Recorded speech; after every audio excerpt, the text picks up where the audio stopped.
Нови бодови на домашен терен освои екипата на Унипаб во рамки на 13-тото коло од првенството на втората футсал лига на Македонија.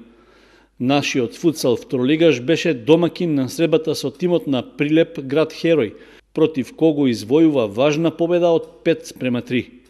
Ваквиот резултат доаѓа како рехабилитација по минатонеделниот пораз на гостувањето во Куманово против Карадаку, така што освојувањето на бодовите ја задржува екипата во горниот дел на табелата. Јунак на надпреварот против Прилепчани беше Цонев, кој постигна 3 погодоци, додека по еден гол постигнаа неговите клубски другари Стојчев и Гаврилов. Во моментот Унипаб има 24 бода и се наоѓа на третото место, со реални шанси за вмешување во борбата за врвот. Според распоредот за пролетниот дел, во следното коло нашата екипа ќе биде слободна, што ќе ја остави простор за дополнителни подготовки во продолжението од првенството.